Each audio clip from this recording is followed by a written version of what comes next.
trade. So we made it a segment. See, Jalen, there are only two teams, as you mentioned, that have championship or bust expectations. Those are the Celtics and the Warriors.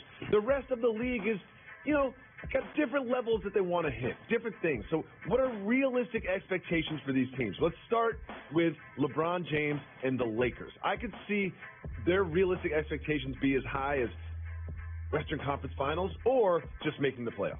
Continue to nurture your young core, Ball, Ingram, Kuzma, Hart. Hope to not alienate or upset your veteran core that are all on one-year contracts. Yep. Lance, Beasley, Rondo. And so what I'll say for the Lakers is win 50 games, be a 6 seed, second-round exit. See, I have the expectations of being a little more realistic than that. I think they just need to make the playoffs. They're the Lakers. We know that this year is not we've got LeBron, we're going to make a run for the championship year. This year is we've got LeBron, let's get settled, let's figure it out year. This isn't purple and gold. It's way different. The fans are a lot more knowledgeable than that. And for a franchise that has won 16 championships, they see, wait a minute, we got the best player in the game? All of the times we had the best player in the game, we won chips. Mm-hmm. So they're not going to be as enthusiastic with a first-round exit. Well, if they're the 6th seed and they get to the second round, that means they beat, the Thunder in a playoff series. Thunder, Spurs, Houston, Utah.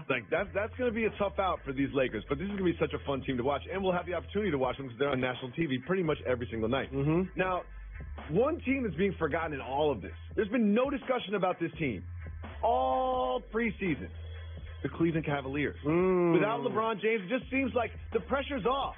It just seems like now we can just have some fun. If you're a Cleveland fan, what are realistic expectations for this year's Cavaliers? Hope Kevin Love catapult himself into a leadership position for a young core that lost LeBron James. Try to get the most out of Colin Sexton, who I think is going to be a terrific defender and improved jump shooter. My expectation for this team, lottery.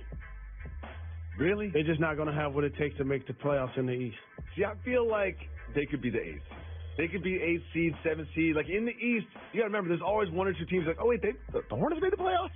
And I feel like they could be that team this year. With the Eastern Conference schedule, they could sneak in there, get some trap game wins against Western Conference teams. It could happen. The biggest thing that no one discusses about LeBron leaving Cleveland? What's that? They didn't get anything in return. Nothing. Remember, the Clippers got a little something. Wasn't no sign and trade happening.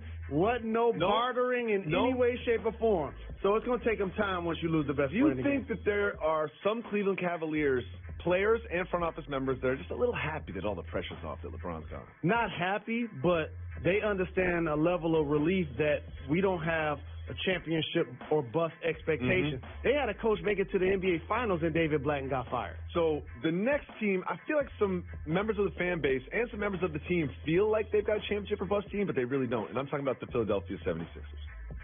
I say for Philly, Joel Embiid continues to play in multiple games each year and gets better at, being available. Ben Simmons, while is going to improve his jump shot, he's still going to be one of the best playmakers in the game, triple-double threat every night. Markelle Fultz is going to play quality minutes for them. And don't sleep on J.J. Redick. Sarge came on at the end of last year, too. No question. And he's going to create the knockdown shooting. He's a veteran in the game. But top to bottom, there are no Boston Celtics.